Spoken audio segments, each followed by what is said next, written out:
नमस्कार, जय जिनेंद्र।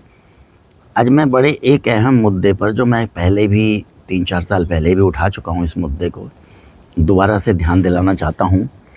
आप देखिए, ये सुनने में ऊपर से बहुत अच्छा लगता है कि एक वोट एक व्यक्ति, पढ़ा लिखा है तो ठीक है, नहीं पढ़ा लिखा है, हर नागरिक का अधिकार एक वोट का है। अब आप कल्पना कीजिए, भारत की जनसंख्या है करीब 1.5 अरब के आसपास, 140 समझ लो, और अमेरिका की 7 गुना कम।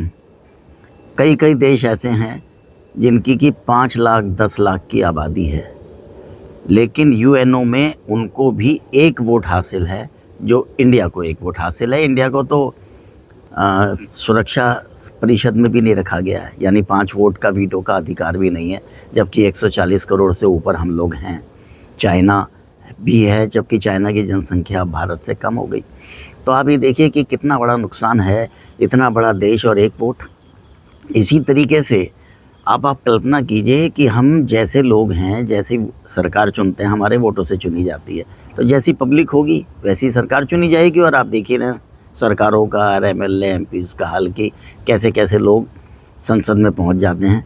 गनीमत यह है कि आज़ादी के समय कई बेपढ़े लिखे सांसद भी थे, लेकिन अब बहुत प्रबुद्ध लोग हमारी संसद में बैठे हुए हैं। लेकिन क्यों नहीं वो ऐसा करते, ये समझ में नहीं आया।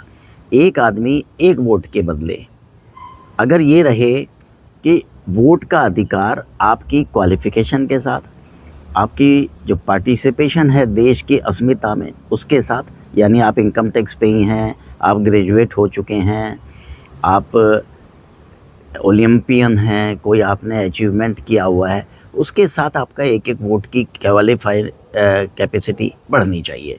जैसे कि मान लीजिए मैं ग्रेजुएट हो गया तो मुझे 2 वोट का अधिकार मिले, मैं इनकम टैक्स पेई हो गया, मुझे 3 वोट का अधिकार मिले, किसी गेम में पारंगत हूँ, कोई मैंने एक्स्ट्रा अचीवमेंट किया है, तो ये डिस्क्रिशनरी पावर है कि मुझे 1 वोट और मिल जाए। तो इस तरीके से एमएलए हैं, एमपी हैं, प्रबुद्ध लोग हैं, आईएएस ऑफिसर हैं, डेलीगेट्स हैं, हमारे जो विदेशों में जाते हैं, खिलाड़ी हैं, ओलंपियन हैं, इस तरह के लोगों को 1 वोट। तो यानी कि आप 4 या 5 वोट का अधिकार अगर दोगे तो वो बाहर निकल के वोट भी करेंगे, और एक प्रबुद्ध लोगों का, प्रबुद्ध वर्ग का वोट पड़ेगा, और इससे बहुत ज़बरदस्त फ़ायदा होगा। जैसे बड़ी बुरी लगेगी यह कहने में कि इंडिया की आज़ादी के समय 500 रियासतें थीं, तो अगर आज यूएनओ में 500 रियासतें जाती तो 500 वोट होते, हिंदी को प्रश्रय मिलता, 500 वोट होते। आज 56 मुस्लिम देश हम पे हावी हो रहे हैं, क्योंकि हिंदुओं का तो कोई वोट ही नहीं है, सेक्युलर कंट्री बन गई। नेपाल भी अब गया हाथ से।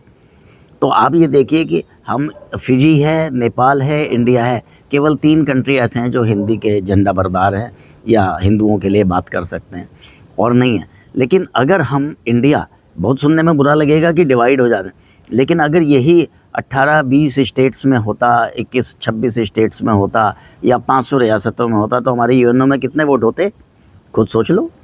और अब उनके हैं 56, तो वो लोग वोट, कोई प्रस्ताव पास होने नहीं देंगे अपने अगेंस्ट। अगर हम आज चाहें कि मुस्लिम धर्म को धर्म की श्रेणी से बाहर किया जाए, या उनको वो 26 धाराएं बदलने के लिए मजबूर किया जाए, जिससे कि और धर्म के लोगों को ऑब्जेक्शन होता है, तो वो नहीं मानेंगे, क्योंकि हमारे वोट कम है। अगर 500 वोट हिंदुओं के 500 वोट होते, या 26-27 वोट हमारे कंट्री के होते, तो यूएनओ में भी हमारी सरकार को मांग करनी चाहिए कि रेशियो वाइज वोट का अधिकार दिया जाए। जिसकी जनसंख्या ज़्यादा है उसके यूएनओ में 1 वोट भी ज़्यादा काउंट हो। इसी तर्ज पर हमारे यहाँ भी एक आदमी जो क्वालिफाइड है, जो कंट्रीब्यूट कर रहा है देश के साथ, एक देश का एसेट है, उसको ज़्यादा वोटों का अधिकार मिले। जय जिनेंद्र।